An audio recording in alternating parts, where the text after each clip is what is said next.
Hey, I'm Jordan from EV City. Now, normally with a face like this, I'm hiding behind the camera, but I've got a really cool piece of news to share. One of our awesome customers, Yash, is going overseas for a few weeks, and he thought, who would get a real kick out of looking after my Tesla Model 3? And I've loved Tesla since the first leading the charge electric road trip, going from Northland to Southland. I've got a toy Tesla Model 3, which I even went to the launch of Tesla New Zealand. I managed to smuggle myself into that with help from D West. Fingers crossed I'll keep being really sensible and paying down my mortgage on my house, and then one day I'll have one of these for myself. Normally I leave the professional driving to Rob. It's kind of his job and it's what he does best. Bear with me just this once. We're going to go from the EV city of Christchurch to back home in Invercargill, and this is going to be something special I'm going to call Joyrides with Jordan. So it's 5 in the morning here in Christchurch, and we're off on our journey. 400 kilometres of range. We'll get something like 300 on the open road, I believe. We're heading to Hampton, and we're going to arrive with something like 18%, or so the car predicts. Just went through Ashburton, saw the 50k zone, boom, the autopilot speed went down to 50. Timaru has some fancy superchargers. At 125 kilowatt, they're more than twice as quick as a regular 50 kilowatt charger, but it's dark and they're scary, looking like something out of Stranger Things. So let's just keep driving through the night until we reach dawn.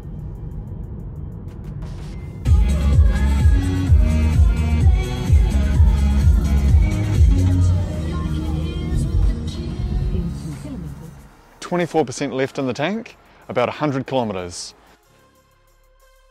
I'm here in Hampton. It's a little bit cold at the moment, it's about 1 degree, and we're going to charge thanks to Network Waitaki and Avimore and Benmore and all the good dams around the area.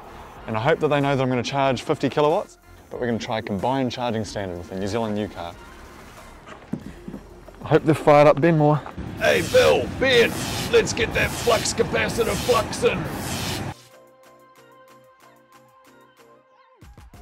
It's such an eco-friendly place, they even have a community EV that people can borrow. So we're all charged up. Hopefully we'll make it with something like 10% left when we get to Invercargill. But the main foe that's ahead of us is the Kilmog. It's a really tricky hill just north of Dunedin, so going up, it's going to use a lot more energy than on the flat. The Kilmog, Mount Kilimanjaro. It's the destroyer of kilowatt hours. I bought a 24 kilowatt hour Leaf with about 100 kilometres range, and I bought that from some guy in Christchurch. And he said, yeah mate, drive it home, it'll go real easy, it'll be real sweet as, just take a few stops.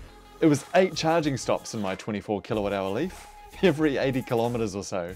And there were times coming down those hills when I had about 20 kilometres spare, and I was thinking, boy, am I going to make this? So I've got a holy relic, the champagne cork from the first leading the charge road trip. It's popped open at Bluff at the finish line. They actually made it from one end of New Zealand to the other. So I've got this to give me strength. Kilmog's so steep it's enough to give any EV pause and make it say a little bit of a prayer to its maker.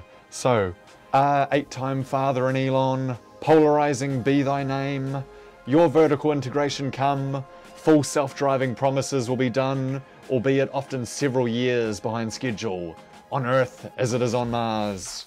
Give us today our daily charge, and protect us from time of turtle, and deliver us from empty. For thine is the hydropower, the electron, 3-pin wall socket, an old 1960s fuse box, electricity forever and ever, renewable without end. Well okay, we made it to Dunedin, just a little bit easier than before, but it's not like we've got energy to spare. It's not like I've got 344 kilometres predicted. Okay, but I can't do anything silly like just going up the world's steepest street just for fun. That would kill too much energy.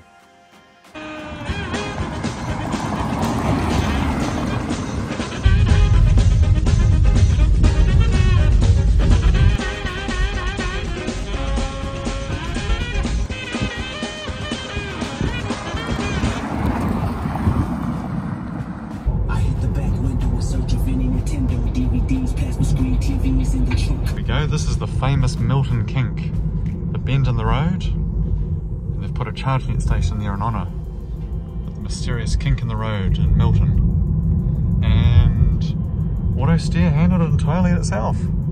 It did a great job.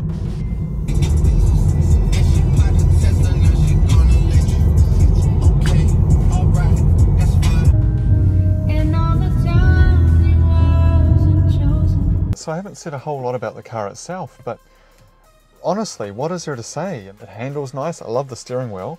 I love to tell people it's a nice small size. It's quite cute. It feels like driving a go-kart. You can see over the hood. It's really quite nice. I've been enjoying it on some of the hills, like on the Kilmog, driving it myself, but on the long, boring bits, autopilot's actually awesome. It does a great job.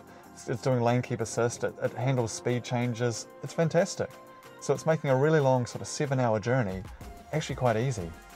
It's just as good as Gavin promised in his Ultimate Model 3 review. He's got a huge budget, even springing for a septuagenarian stuntwoman grandmother. But one little nitpick I could have is that he used a potato-based storage scale, and potatoes, they're so irregular. There's small potatoes, there's big potatoes. What you need is a root vegetable that every single one is identical. Now I present what I call the sweet-as storage scale. Now, just for interest, the Model 3 can officially hold more than 18 Swedes. And to be fair, 18 Swedes, I think that's about a lifetime supply of Swede. Honestly, I'm not that big a fan of Swedes, that's why they kicked me out of Southland.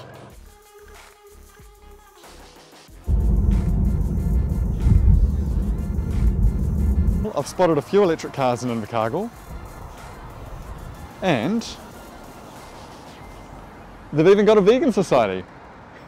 We're at the Invercargill Charger, right opposite from the Invercargill City Council, and Mayor Tim Shadbolt's office is up over there, with a good view of the Charger.